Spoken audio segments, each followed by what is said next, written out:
Hello, আসসালামু আলাইকুম বন্ধুরা। আজকে আমি আপনাদের সাথে শেয়ার করব বিফ শিক কাবাবের রেসিপি। এটাকে বানানোর জন্য বিফের মাংসকে পেঁপের আঠা দিয়ে মাখিয়ে রেখে দিয়েছি। এবার এতে কিছু মশলা অ্যাড করব।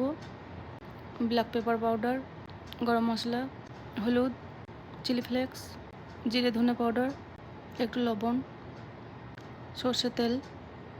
এবার এগুলো ভালো করে মিক্স করে নেব।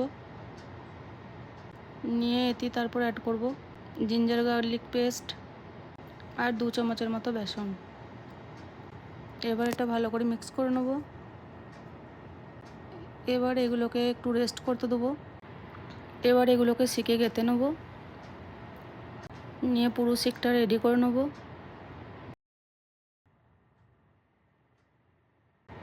এটাকে এবার কুক করব।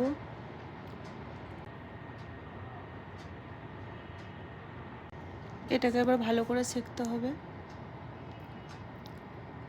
একটুকু সেকার পরে এটাকে দেশি ঘি দিয়ে ব্রাশ করব।